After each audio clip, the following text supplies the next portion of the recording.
Hello champions, बहुत सारी ऊर्जा से ओतप्रोत सभी भावी अधिकारियों को मेरा सलाम। कैसे हैं आप सभी लोग? उम्मीद है कि आप बहुत ऊर्जावान होंगे। अभ्यास 2025 के नेक्स्ट वीडियो में आप सभी का हार्दिक स्वागत करता है चैंपियन स्क्वायर। आज हम डिस्कस करेंगे समाजशास्त्र की नेक्स्ट कुछ क्वेश्चंस के बारे में, जो लास्ट हमने अपने जो लास्ट वीडियो था उसमें हमने डिस्कस किया था कि हम बहुत अच्छे से आपको नेक्स्ट वीडियो में कुछ क्वेश्चंस और भी डिस्कस करेंगे। साथ ही साथ हम बता दें कि समाजशास्त्र को लेकर आपके मन में एक बहुत पशुपीस की स्थिति है कि नोट्स नहीं मिल रहे, तो आप चैंपियन स्क्वायर की जो टेलीग्राम चैनल है उस पर आप जाइएगा और चैंपियन स्क्वायर के टेलीग्राम चैनल में जाने के बाद आपको चीजें उसमें पीडीएफ फॉर्म में चीजें मिलेंगी और हमारे नोट्स की एक आप डेमो फाइल जरूर देख सकते हैं, ठीक है। और हमारे ऑफलाइन सेंटर में यूनिट 1, 2, 3, 4, 5 के अलग अलग 2 बुकलेट बहुत अच्छे से प्रिपेयर हैं और सबसे बड़ी बात कि हमने नोट्स प्रिपेयर किए हैं जो आपके एकदम आपके एग्जाम के लिए सटीक साबित होंगे, ठीक है। तो हम लिंक अपने वीडियो चैनल में इसमें डिस्क्रिप्शन पर डाल देंगे, तो हमारे नोट्स पे आप जरूर आ सकते हैं। साथ ही ऑफलाइन सेंटर पर अगर आप आते हैं तो 30% डिस्काउंट के साथ आपको ऑफलाइन सेंटर पे भी हमारे नोट्स आपको मिल जाएंगे, ठीक है। चलिए मुद्दे पे आते हैं। सबसे पहले डिस्कस करते हैं पंच महायज्ञ। सोशियोलॉजी में एक क्वेश्चन है, पंच महायज्ञ। आपने ऋण सुने होंगे मगर यज्ञ नहीं सुने होंगे, ठीक है। पंच महायज्ञ यानी गृहस्थ आश्रम में जब व्यक्ति प्रवेश करता है तो प्रवेश करने के बाद मनुष्य के जीवन में क्या होता है, प्रतिदिन 5 श्रेष्ठ कर्मों को या कर्तव्यों का निर्वहन करना पड़ता है। जब भी व्यक्ति क्या रहता है कि जब गृहस्थ जीवन में उसके पास बहुत अलग अलग कर्तव्य हैं, कभी अतिथि आते हैं, कभी माता पिता होते हैं, कभी गुरुजन होते हैं, ठीक है। फिर कभी कभी जो हमारे देवी देवता हैं उनके प्रति हमारा अपना एक ऋण है और ऋण से उऋण होने की एक पूरी जो सीरीज है उसके लिए व्यक्ति हमेशा कर्तव्य करता रहता है, कंटिन्यूसली करता रहता है कि नहीं हमको अपने ऋण को चुकाना है, ठीक है। सेवा करके, लोगों को दान दक्षिणा करके, लोगों की मदद करके ये ऋण से उऋण होने की कोशिश करता है व्यक्ति। चलिए आज डिस्कस करते हैं गृहस्थ आश्रम है। सबसे पहले परिचय जानने की भैया है क्या, परिचय के रूप में जानने की कोशिश करते हैं कि पंच महायज्ञ क्या है। तो गृहस्थ आश्रम है, आश्रम का टाइम बता दीजिए भैया कौन सा है ये आश्रम। तो आश्रम है ये गृहस्थ आश्रम, ठीक है। गृहस्थ आश्रम में प्रवेश करने के उपरांत क्या करता है व्यक्ति, मनुष्य प्रतिदिन 5 श्रेष्ठ कर्मों या कर्तव्यों का निर्वहन करता है। आइए हम डिस्कस करते हैं कौन कौन से कर्तव्य होंगे या पंच महायज्ञ होंगे। सबसे पहले देव यज्ञ, ठीक है। इसमें कौन है, अग्नि, जल, वायु, देव आदि के लिए जो व्यक्ति के कर्तव्य होंगे, ऋण होंगे, उससे उऋण होने की कोशिश करता है, उसके लिए कृतज्ञ रहेगा। ऋषि यज्ञ, गुरुजन के प्रति। फिर पितृ यज्ञ, माता पिता का ऋण से उऋण होने के लिए व्यक्ति कर्तव्य करता है। फिर अतिथि यज्ञ, अतिथि के ऋण को चुकाने के लिए। और लास्ट में है अब भूत यज्ञ।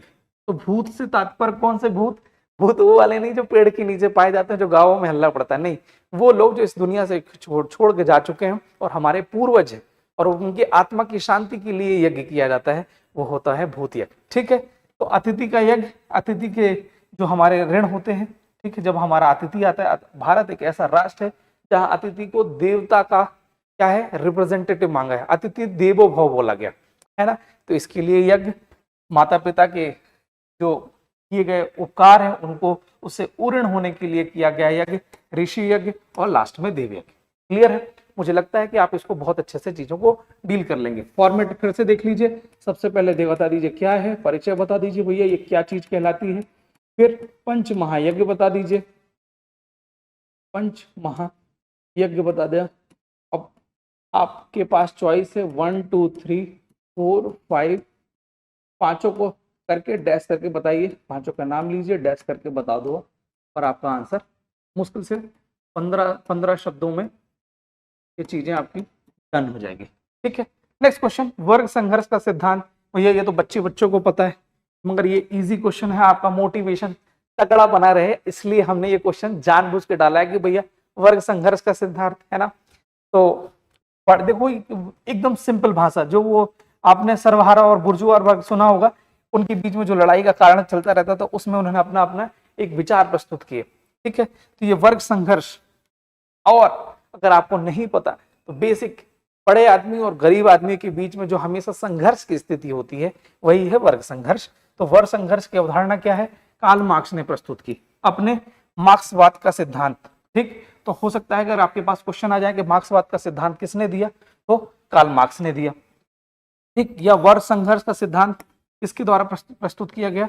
वर्ग संघर्ष का जो आपका स्टेटमेंट है वो किसके द्वारा दिया गया? कार्ल मार्क्स के द्वारा। ठीक है, ये एकदम बहुत ही इजी क्वेश्चन था, बट आपका मोटिवेशन बना रहे।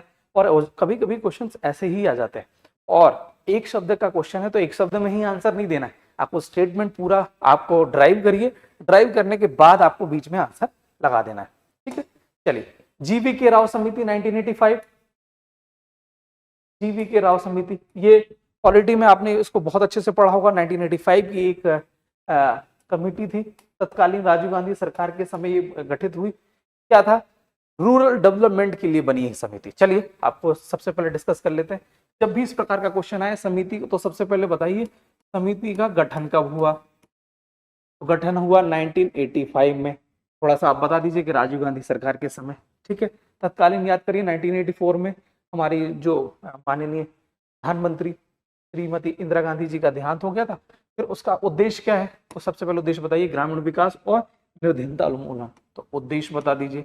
कोई भी समिति होगी तो उसका बनने के पीछे कोई ना कोई कॉज होगा ना, कोई कारण होगा। कारण हम बता सकते हैं ग्रामीण विकास और निर्धनता उन्मूलन। फिर इसकी सिफारिश बता दीजिए भाई, इसकी सिफारिशें क्या क्या है, इन्होंने कौन कौन से रिकमेंडेशन दिया। जब भी कोई समिति बनेगी तो केवल समिति बनने के लिए नहीं बनती, वो कुछ ना कुछ एक अंतिम नतीजे पे पहुंचती है, और उस अंतिम नतीजे के बाद कुछ ना कुछ वो सिफारिशें प्रस्तुत करती है, और उस सिफारिशों को डिपेंड करता है कि शासन उसको अप्लीकेबल करती है या नहीं करती। कुछ चीजों को कभी कभी अच्छी चीजों को अपना लिया जाता है, जैसे आपने बलवंत राव समिति आपने देखा होगा, बलवंत मेहता समिति आपने देखा होगा, इसको आपने कुछ चीजों का अच्छा सा पालन किया, कुछ चीजों को उन्होंने एक्सेप्ट कर दिया। ठीक है, एक्सेप्ट करके बाद रिजेक्ट कर दिया। ठीक, फिर है सिफारिशें, तो ग्राम पंचायतों को वित्तीय शक्ति प्रदान करना। ठीक है, जीवी राव समिति ने बोला कि भैया वित्तीय जो ग्राम पंचायत है उनको भाई फाइनेंशियल पावर को तो दीजिए, और गरीबी उन्मूलन को किससे जोड़ा दिया? गरीबी उन्मूलन एक जो राष्ट्रव्यापी एक हमारा मुहिम थी, उसको किससे बोला गया? पंचायती राज संस्थाओं से जोड़ने के लिए उन्होंने अपना रिकमेंडेशन दिया। क्लियर है?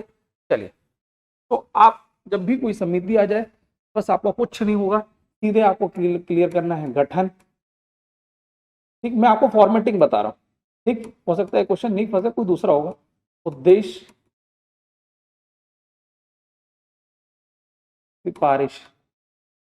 सिफारिशें, और कुछ एक्स्ट्रा चीज आपके पास हो उसको विशेष लिख के दी एंड कर सकते। ठीक है, चलिए नेक्स्ट क्वेश्चन है, किस सांस्कृतिक मानव शास्त्री ने अनुष्ठानों को क्या है? सांस्कृतिक व्यवहार माना। जो हमारे पूजा जितने होते हैं, पूजा अनुष्ठान यज्ञ किए जाते हैं, ये क्या है? सांस्कृतिक अनुष्ठानों को, है ना, अनुष्ठानों को सांस्कृतिक व्यवहार माना। तो बस सांस्कृतिक मानव शास्त्री, ठीक है, जो कल्चर पे बेस्ड होते हैं मानव शास्त्री, उनका नाम है एडमंड लीच ने अनुष्ठानों को सांस्कृतिक व्यवहार माना गया। जो हमारे पूजा पाठ और जितने ये अनुष्ठान होते हैं उसको सांस्कृतिक व्यवहार की श्रेणी में लाया किसने? एडमंड लीच द्वारा। फिर से देख लीजिए भैया कैसे लिखा है, एडमंड लीच। हिंदी मीडियम के प्यारे स्टूडेंट्स, आपको मेरा एक संदेश है कि भैया आप जब भी पेपर हल करें तो आप अपनी अशुद्धियों से बचें। ठीक, अशुद्धियों से बचें। कैसे बचें? मैं अभी उत्तर लेखन पर तो डेली की सीरीज लेके आ रहा हूं, एक दिन लिखावट कैसे सुधारें, इस पे मैं वीडियो लेके आने जा रहा हूं। क्यों? क्योंकि बहुत सारे स्टूडेंट्स के साथ समस्या ये है कि उनसे सब कुछ बन रहा है, सब कुछ अच्छा कर रहे हैं, मगर वो क्या रहे हैं, अंत में कुछ ना कुछ गलतियां कर दे रहे हैं। और आप मान के चलिए कि हिंदी मीडियम से ये उम्मीद नहीं की जाती कि वो अपनी अशुद्धियों में मिस्टेक कर, अशुद्धियां गलत, अच्छा बार बार अशुद्धियों कर रहे हैं, तो ये आप मान के चलिए कि जो एग्जामिनर कॉपी चेक कर रहे हैं उनके माइंडसेट में ये क्लियर है कि यह व्यक्ति गंभीर व्यक्ति नहीं है। और जितने भी टॉपर हैं उनकी कॉपी आप देख लीजिए, अशुद्धियां आपको नहीं मिलेंगी। ठीक है, और एक्सेप्शन एक आध दो लोग मिल भी गए तो उनको आप बेंचमार्क मत मानिए, है ना, जो अच्छी अच्छी कॉपी है उनको बेंचमार्क मानिए। ठीक है, चलिए हम बता दें कि अभी हम लॉन्च हमने किया है एक ही फीस में, और लॉन्च करने जा भी रहे हैं और लॉन्च किया भी है। एक ही फीस में 2 मेंस, प्रीलिम्स और इंटरव्यू। 15 मई से हमारा ये बैच चालू हुआ था, अभी कुछ ही क्लासेस कंप्लीट हुई हैं, बट जो बच्चे 12th पास हैं उनके लिए हम विशेष एक ऑफर लेके आए हैं कि जिन्होंने टॉप किया है प्रदेश और जिले में रैंकर हैं, उनके लिए हम फ्री ऑफ कॉस्ट क्लासेस लेने जा रहे हैं। और जिन्होंने 90% 80% प्राप्त किए हैं उनके लिए 70% का डिस्काउंट और 50% का डिस्काउंट किया जा रहा है, और जो लोगों ने पास किया और टेंशन मत रखें, उनके लिए भी स्पेशल डिस्काउंट ऑफर लगा हुआ है। हमारी विशेषता ये है कि हमने 2 मेंस फ्री दे दिया आपको। पढ़िए जितना पढ़ना है, आपका काम केवल पढ़ना है और हमारा काम है केवल पढ़ाना है। अब इस बीच में फीस एक बड़ा मैटर करता है। आपको अन्य जगह आपको फीस 1 से 1.5 लाख रुपए में मिलेगी, मगर हम उसका 50% जो भी हो सकता है, आप इतना तो आपसे मैथ्स लगाती बनती है, उसका 50% जो होगी वो अमाउंट है। और इस 2 साल में होता है कभी कभी आप मैच्योर नहीं हो पाते, एक क्लासेस हो जाती है, एक राउंड का पूरा कंप्लीट हो जाता है सिलेबस, बट आपको लगता है कि मुझे अगेन कुछ थोड़ा सा अपने टॉपिक क्लियर कर दें, खासकर कॉलेज स्टूडेंट्स, वेलकम, आइए फिर से दोबारा पढ़िए, फिर से टेस्ट दीजिए, कोई दिक्कत नहीं। 2 साल की रिकॉर्डेड क्लास याद रखिए, साथ ही साथ हम आपको दे रहे हैं पर्सनल मेंटरशिप। मेंटरशिप से तात्पर्य क्या है, कभी भी देखिए, अगर सचिन तब बने जब उनके साथ रमाकांत अचरेकर थे। आपको समय पर आपको ऐसा मेंटर मिलना चाहिए जो आपको समय समय पर ये बताए कि कैसे पढ़ना है और क्या नहीं पढ़ना है। अगर ये सब चीजें आपको पता चल गई तो आप मान के चलिए कि आप बहुत आगे निकल चुके हैं। ठीक है, चलिए, तो इसकी फीस है वो जो हमने बताया XYZ अमाउंट, 1.5 लाख का 50%। आप मैथमेटिक्स के स्टूडेंट्स होंगे और नहीं होंगे तो भैया 1.5 लाख को 2 से भाग दीजिएगा, वही हमारी फीस है, और आपको 3 इंस्टॉलमेंट में देना है, कोई टेंशन नहीं है। साथ ही साथ 2 साल की recorded classes, printed notes, hand written synopsis, हाथ से लिखा सिनॉप्सिस भी हम डाल रहे हैं। हमारे Telegram channel champion square for MPPSC पे जाएंगे तो आपको हैंड रिटन सिनॉप्सिस भी मिल जाएंगे। क्लियर है। 24 तारीख को निधि भारद्वाज मैडम आए थे, वो स्टूडेंट जो करियर के शुरुआती दौर में हैं, इंटरव्यू देने जा रहे हैं और तैयारी कर रहे हैं, इन तीनों के लिए 1.5 घंटे का बेहतरीन सेगमेंट और वीडियो मैडम ने रिकॉर्ड करके दिया हुआ है। हमारे प्रीमाइसेस में मैडम का आगमन हुआ और उन्होंने बिल्कुल जीरो से लेकर अभी तक का जो भी एक छोटे छोटे जो पड़ाव आते हैं उनको बहुत अच्छे तरीके से उन्होंने मैडम ने डिस्कस किया।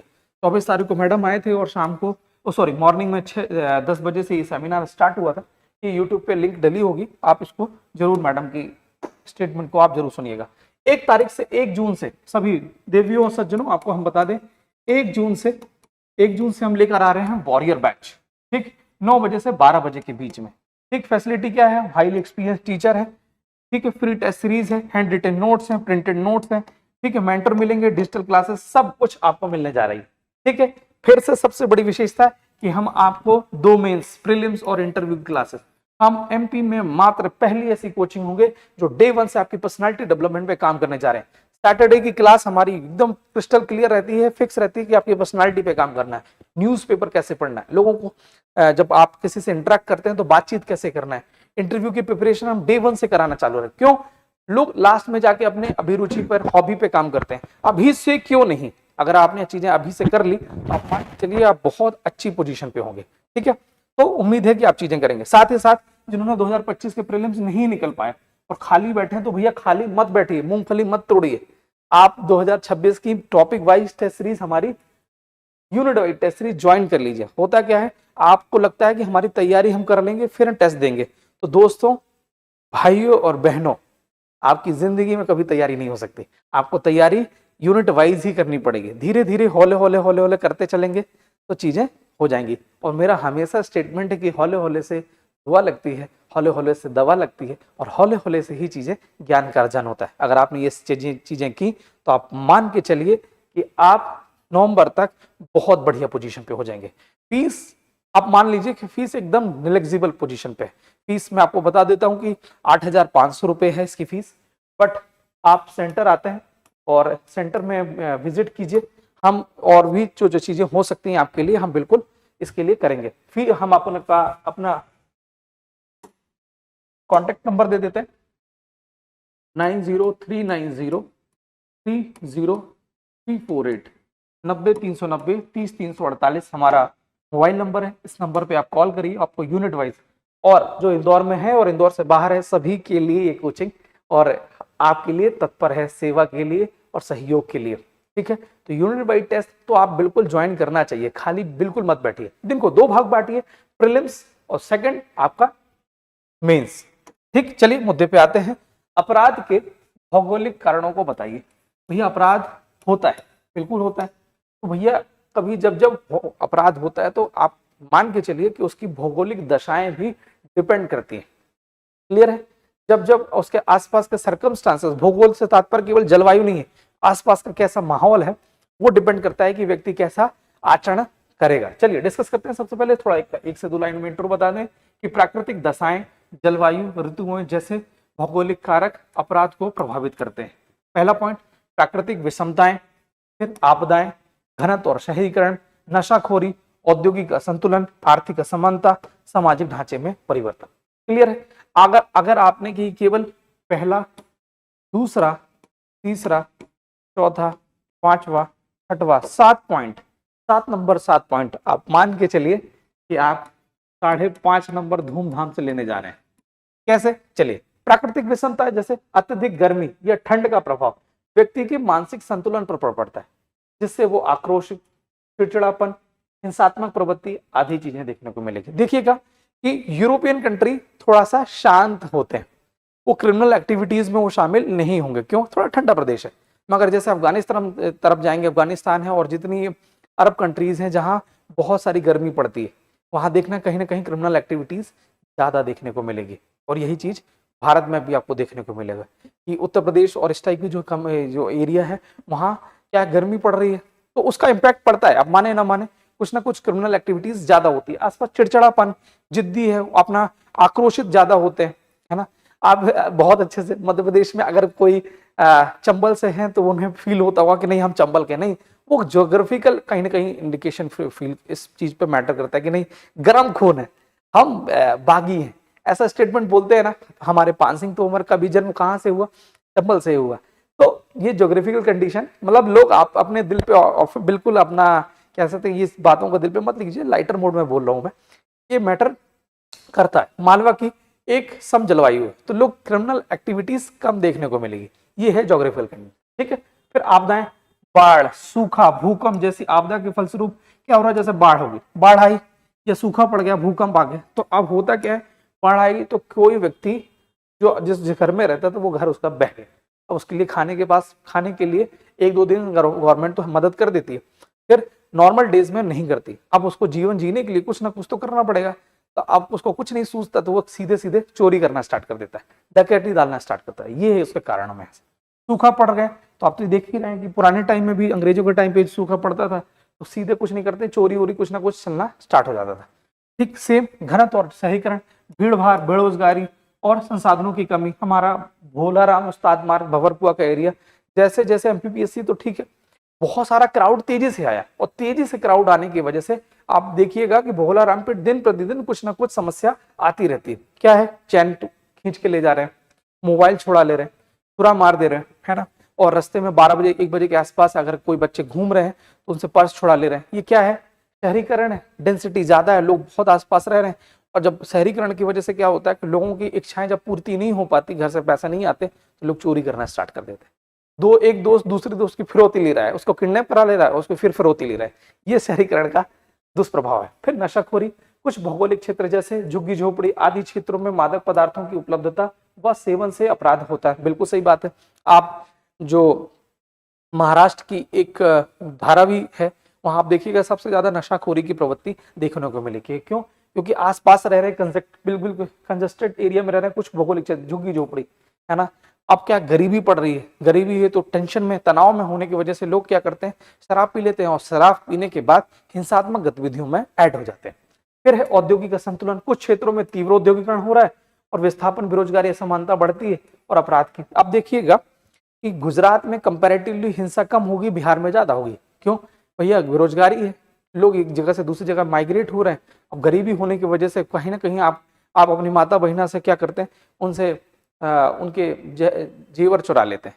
अब जेवर चुरा लिए, वो मना करेंगे, इसी बीच में गुस्से में किसी ने 2 लप्पड़ मार दिए।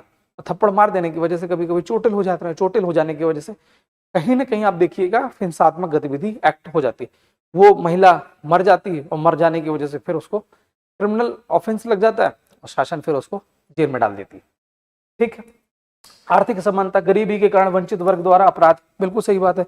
आदमी पुरानी पिक्चर देखिएगा, जो गरीब था वो सब बड़े आदमी को एकदम दुश्मन की नजर से दिखता था। आर्थिक असमानता, यही कारण है कि जब कुछ पा नहीं पाते तो उनके अंदर हीन भावना आना स्टार्ट हो जाती है। वो मेहनत नहीं करते, वो सोचते हैं या तो इनको हम बर्बाद कर देंगे या तो हम उनको चुरा लेंगे। ये सब एक्टिविटीज है। फिर है सामाजिक ढांचे में परिवर्तन। आधुनिक शहरी जीवन में पारिवारिक एवं सामाजिक नियंत्रण में कमी होने की वजह से क्या हो रहा है, जो सामाजिक ढांचा था वो बदल रहा है। न्यूक्लियर फैमिली बनती जा रही है। पहले बड़ी फैमिली थी तो दादा और दादी की, ताऊ जी की बात हम सब मानते थे। जब न्यूक्लियर फैमिली हो गई तो न्यूक्लियर फैमिली होने की वजह से अब डिमांड ज्यादा होगी, और डिमांड ज्यादा होने की वजह से अब बच्चे क्या कर रहे हैं, यहाँ वहाँ चोरी चकारी पैसा लगा रहे हैं, आईपीएल में पैसा लगा रहे हैं, ड्रीम 11 कर रहे हैं, और सब इस एक्टिविटी कहीं ना कहीं इस चीज का है, अपराध का कारण। अपराध में केवल छुरा मारना नहीं होता है, अपराध ये भी होता है कि भैया आप जो साइबर क्राइम कर रहे हैं ये भी अपराध की श्रेणी में आता है। ठीक है, तो हमारी कोचिंग आपको सभी स्टूडेंट्स को मैसेज देती है कि आसपास की अगर इस टाइप की एक्टिविटी चल रही है, कोशिश करें कि लोगों को समझाएं और उनको बताएं कि ये कहीं ना कहीं पतन का कारण बनेगा। ठीक है, नेक्स्ट क्वेश्चन 10 मार्कर है। गोंड जनजाति की सांस्कृतिक स्थिति पर प्रकाश डालिए। गोंड जनजाति भैया मध्य प्रदेश की पहले नंबर की है, दूसरे नंबर की बताइए। गोंड 2 शब्दों से बना हुआ है। गोंड तो ये मध्य प्रदेश की, देखिए गोंड जनजाति मध्य प्रदेश की दूसरी सबसे बड़ी जनजाति, ठीक है, तथा देश की प्रथम सबसे बड़ी जनजाति। और मध्य प्रदेश की पहली कौन है, भील, पहली पोजीशन। ठीक है, तो बड़ी जनजाति समूह है। गोंड जनजाति की संस्कृति आप 1 से लेकर 4 लाइन में इंट्रो लिख सकते हैं, ये आपको लिबर्टी दी जाती है। गोंड जनजाति की सबसे पहले बता दीजिए कि भैया कितनी पोजीशन, कहाँ कहाँ निवास करती। तो देखिए गोंड जनजाति की सांस्कृतिक, प्राकृतिक और परंपरा और सामूहिक जीवन गहराई से जुड़ी हुई होती है। इससे निम्न प्रकार के समझ सकते हैं। और थोड़ा सा ये बता दीजिए कि भैया कौन से एरिया में पाया जा रहा था गोंडवाना, है ना, यानी कि महाकौशल वाले क्षेत्र में, महाकौशल में आपको गोंड जाना ज्यादा देखने को मिलेंगे। थोड़ा सा आप मैप बता दीजिए, मैप बता दीजिए तो थोड़ा सा चीजें आपकी और भी आसान हो जाएगी।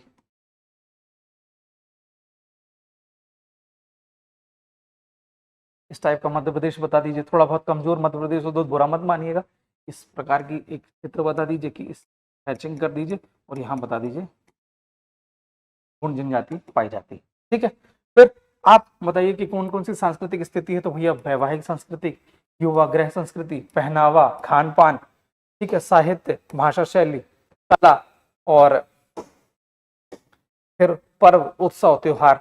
अगर संस्कृति की बात की जाए तो उनका विवाह, सबसे पहले विवाह, युवा गृह, पहनावा, खान पान, ठीक है, पर्व, उत्सव, त्योहार, साहित्य, भाषा शैली और बोली और उनकी कला। अगर आपने इस टाइप के सेगमेंट, साहित्य में यही तो सबसे चीजें आएंगी, वो सबसे सांस्कृतिक में सबसे पहले क्या क्या आएंगी, यही तो आएगी, कला, भाषा, साहित्य, पर्व, खान पान, पहनावा, युवा। अगर आपने इसको रफ आइडिया पहले से आपने क्रिएट कर दिया तो आप मान के चलिए कि आप बढ़िया पोजीशन पे। अब आपको सीधे क्या करना है, वैवाहिक संस्कृति, दूध लौटाओ, जितनी प्रथा है सब लिख दो। प्रीलिम्स में आपने जो रटा है सबको उलट दो, इस पे जितनी चीजें हैं सबको उलट दो, बिल्कुल ध्यान नहीं देना है कि क्या होगा। भैया देखो पेपर पूरा करना है, और ये पेपर, ये जो क्वेश्चन होगा ये 9 मिनट आपको कैरी करेगा। तो यहाँ आपको ज्ञानी नहीं बनना, यहाँ आपको केवल सामान्य बनना है, इसीलिए इसका नाम है सामान्य ज्ञान। क्लियर है? तो देखिए दूध लौटावा, सेवा विवाह, पठौनी विवाह, चढ़ विवाह, पॉलीथर विवाह, इसके बारे में हम किसी दिन नई क्लास, जो नेक्स्ट क्लास होगी, हम बहुत अच्छे से डिस्कस करेंगे। साथ ही साथ हमारी जनजाति की जो क्लासेस हैं, जनजाति क्लासेस हमारे ऋषभ सर क्लास लेंगे, तो ऋषभ सर की क्लास में भी देख सकते हैं। साथ ही साथ हमारे आदरणीय जो हमारे संस्थापक महोदय हैं, हमारे सुनील सुनगिनो सर, उनकी क्लासेस भी, जनजाति की क्लासेस डली हुई है यूट्यूब पे, तो वो क्लासेस भी आप देख सकते हैं। ठीक है, तो कौन कौन से, दूध लौटावा, सेवा विवाह, पठौनी विवाह, चढ़ विवाह, पॉलीथर विवाह, गोंड जनजाति की प्रमुख विवाहों में से। ठीक है, युवा ग्रह जो संस्कृति, युवा गृह संस्कृति क्या है, गोंड जनजाति में घोटुल पाए जाते। ठीक, ये वर्तमान की लिव इन रिलेशनशिप। ठीक, आगे भैया पहले इस्तेमाल करें फिर विश्वास करें। तात्पर्य क्या है, पहले जीवन साथी एक दूसरे को समझते हैं, वो जानते हैं कि ये जीवन साथी मेरे हिसाब, मतलब मेरे शब्द, इस स्टेटमेंट का तात्पर्य ये था, अर्थ का अनर्थ मत निकालिएगा। मेरा कहने का तात्पर्य ये है कि व्यक्ति अपने जीवन साथी को समझता है, उनके साथ जीवन यापन करता है, लगता है कि नहीं इसके जो माइंडसेट है, इनकी जीवन शैली है, इनकी बात करने का तरीका है, और हम मैच कर रहे हैं, अब हम इनके साथ जीवन आगे बढ़ सकते हैं। तो ये लिव इन रिलेशनशिप का, जो वर्तमान में लिव इन रिलेशन चल रही है, तो जनजातियों में, गोंड जनजाति में ये जो घोटुल युवा गृह है वो उस नाम से जाना जाता है। फिर पहनावा, स्त्रियां जो आभूषण आप देखे रहे होंगे कि अलग अलग प्रकार के चूड़ा पहनते हैं, यहाँ तक चूड़ा पहना जाता है, पैर में भी और गर्दन में भी। ठीक है, फिर गुदना, आप देखिएगा उनका शरीर में एक कुछ ना कुछ गुदा हुआ होगा, कुछ भगवान का या कुछ जनजातियों के विशेष जो चिन्ह होते हैं वो आप उनके हाथों में देखने को मिलेंगे। फिर पुरुष लंगोटी और सिर पर, मतलब पुरुष क्या होते हैं, लंगोटी पहनते हैं और सिर पर पगड़ी पहनते हैं। साथ ही साथ खान पान, इनका मुख्य भोजन मोटे अनाज, जो हमारा आपने स्त्री अन्न सुना होगा वही, ठीक, कंदमूल। साथ ही पेय पदार्थ में क्या करते हैं, भोजन में पेय पदार्थ पड़ते हैं और महुआ इनका पेज, जो चावल से मिलने वाला एक पेय पदार्थ होता है, थोड़ा सा जो नशा प्रदान करता है, पेज ये पीते हैं। ठीक है, महुआ देवान्य में इसको शामिल है, महुआ से भी शराब का सेवन करते हैं। ठीक है, पर्व उत्सव की बात करें तो मड़ई उत्सव फेमस, फसल आने की प्रसन्नता के उत्सव पर मड़ई उत्सव बना किया जाता है। लारूकाश नारायण देव के सम्मान में नवाखानी, नवाखानी से तात्पर्य क्या है, धान की फसल के आने कर अवसर पर नवाखानी उत्सव मनाए जाते हैं। बिदरी यानी बादल के, बिदरी से बादल दिख ही रहे तो बादल के साथ साथ धरती और अन्य की पूजा भी इसमें की जाती है। पर्व कुल मिला के आपको जितने पर्व आपको याद आ रहे हैं, मड़ई है, नवा खाना है, लारूकाज है, लारूकाज तो बिल्कुल बच्चे बच्चे को रटा होगा नारायण देव के सम्मान में। ठीक है, त्योहार, इस सब कुछ आपको मेंशन करना है। मेघनाथ क्या है, मेघनाथ क्या है, गोंड के सर्वोच्च देवता। ठीक, ये वो वाला मेघनाथ नहीं, रावण वाला नहीं है, ये अलग है। ठीक है, तो मेघनाथ क्या है, गोंड के सर्वोच्च देवता के रूप में पूजा किया जा रहा है। ये सब चीजें आप इनको बहुत अच्छे से मेंटेन कर सकते हैं। अगर आपको कुछ नहीं पता है तो आपको कुछ नहीं करना है, जितने पर्व हैं इसको लाइन बाय लाइन लिख सकते हैं और इसके सामने लिख दोगे तो भी आपका काम चल जाएगा। नेक्स्ट क्वेश्चन, कला। सबसे पहले नृत्य कला बताइए। सैला, भड़ोनी, कहरवा, सजनी, सुआ, दिवनी, ये सब इनके नृत्य की कला है। क्लियर है? अगेन मैं फिर से बता रहा हूँ, सबसे पहले क्या है, सैला, फिर क्या है, भड़ोनी, फिर क्या है, बिरहा, फिर क्या है, करहवा, फिर सजनी, फिर दिवनी। सजनी, दिवनी, ठीक, सजनी, दिवनी, करहवा, बिरहा, भड़ोनी, फिर सैला नृत्य। क्लियर है? ये चीजें याद करना है। फिर पर्व में ये फिर से मैं बता दूं, मड़ई, तो पहला मड़ई, दूसरा लारूकाश, तीसरा नवाखानी, चौथा मेघनाथ। ठीक, कुछ नहीं करना, बस तीनों का फटाफट नाम लिख सकते हो। अगर आपसे कुछ नहीं बन रहा है तो सबसे पहले आप कुछ करिए, मड़ई, मड़ई उत्सव, फिर आएगा लारूकाश, नहीं बन रहा बस फटाक से लिख दो, फिर बिदरी। ठीक है बच्चों, फिर नेक्स्ट जो है मेघनाथ। बस चारों को लिख दिए और काम तमाम।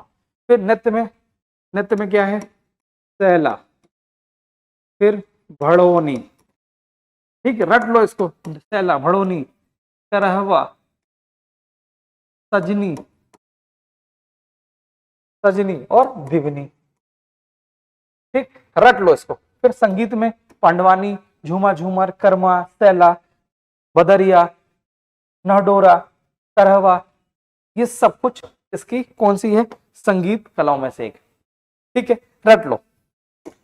फिर इसकी पीडीएफ आपको व्हाट्सएप पे मिल जाएगी। चित्रकला में भैया सबसे पहले डिगना, ये डिगना क्या है, एक क्या लगा हुआ है, गोंड, गोंड, तो डिगना ये भीति चित्र है।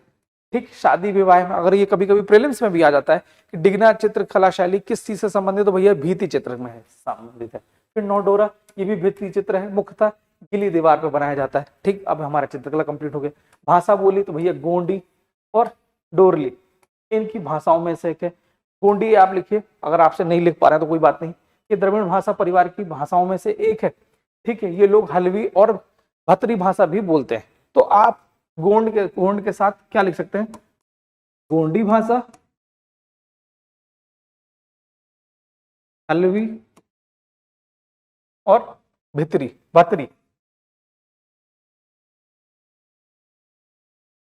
ठीक, तो ये आप रख सकते हैं। फिर से मैं बोल रहा हूं, गोंडी, हलवी और भतरी। ठीक, हलवा और भात। ठीक, गोंड क्या खाते हैं, हलवा और भात भी खाते हैं। ठीक है, फिर साहित्य, तो भैया साहित्य में तो सीधे बैरियर एल्विन का नाम आप सटीक तरीके से इस पे लिखिए और आगे बढ़िए। बैरियर एल्विन ने 1947 में the Muria and the Ghotul नामक एक पुस्तक लिखी और इसमें उन्होंने सबके बारे में बहुत अच्छे से लिखा। ठीक, इसका निष्कर्ष आप लिख लीजिए। सकारात्मक जो चीज पॉजिटिव आपने चीजें देखी है, नकारात्मक बिल्कुल नहीं, गड्ढे अपन को नहीं देखने। तो सबसे पहले लिखिए क्या, इस प्रकार गोंड जनजाति की संस्कृति कैसी है, स्वाभिमान, सादगी और सामाजिक एकता का प्रतीक है। देखिए यह शब्द आपकी आंशिक स्थिति को बताते हैं कि कितना आप पॉजिटिव चीजें सोचते हैं। तो इस प्रकार गोंड जनजाति क्या है, की संस्कृति क्या है? स्वाभिमान पर, सादगी पर और सामाजिक एकता का प्रतीक है। और आधुनिकता के इस प्रभाव के बावजूद गोंड जनजाति ने अपनी सांस्कृतिक पहचान को जीवित रखा है, जो भारत की बहुलतावादी विरासत को एक अब अभिन्न अंग बन चुका है। क्लियर है? मैं बोल रहा हूं कि जब भी आप निष्कर्ष लिखें तो इतने अच्छे शब्द लिखें कि पढ़ने वाले का दिल खुश हो जाए, वो बोले कि बस इससे अच्छा कुछ हो ही नहीं सकता। ये वीडियो आपको कैसा लगा आप जरूर बताइएगा कमेंट करके। आप थोड़ा सा इशू ये आ रहा है कि लग रहा है व्यूअर तेजी से कम हो रहा है, तो मेरा आपको आदेश है कि ये पूरा वीडियो आप देखिए। देखिए ये चैंपियन स्क्वायर का कमिटमेंट है। आप कमिटमेंट देखिए कि डेली आपको वीडियो कुछ ना कुछ हम आप सिखाने की कोशिश कर रहे हैं, बिल्कुल कोई चार्ज नहीं ले रहे। देखिए क्या है, निस्वार्थ भाव से किया गया काम हमेशा लाभप्रद होता है आपके जीवन के लिए। हम डेली आपके एक बेटरमेंट के लिए कुछ ना कुछ नई कोशिश कर रहे हैं। साथ ही साथ इस वीडियो के बाद आपको कुछ एक नया सेगमेंट मिलेगा, जो वीकली करंट अफेयर, जो रोजगार निर्माण में जो भी चीजें आई, आपको रोजगार निर्माण लेने की जरूरत नहीं है। आप रोजगार निर्माण मत पढ़िए, हम आपकी जो रोजगार निर्माण में काम की चीज होगी उसकी एक आप सीरीज लेने आ रहे हैं, वो आप सीरीज जरूर देखिएगा, उसमें आपको करंट अफेयर मिलेगा। ये वीडियो आपको कैसा लगा कमेंट करके जरूर बताएं। अपने दोस्तों, यारों और मित्रों को, जो इस भंवरकुआ में तो है ही, साथ ही साथ सीधी, सिंगरौली, रीवा, अलीराजपुर, भिंड, मुरैना, बैतूल सब जगह हैं, अपने दोस्तों को ये वीडियो जरूर शेयर करिएगा। हो सकता है किसी के जीवन में अगर कुछ सुधार होगा तो ये मेरी और ये मेरे संस्थान की सफलता सिद्ध होगी। ठीक है, तब तक के लिए मिलते हैं अगली वीडियो में। जय हिंद।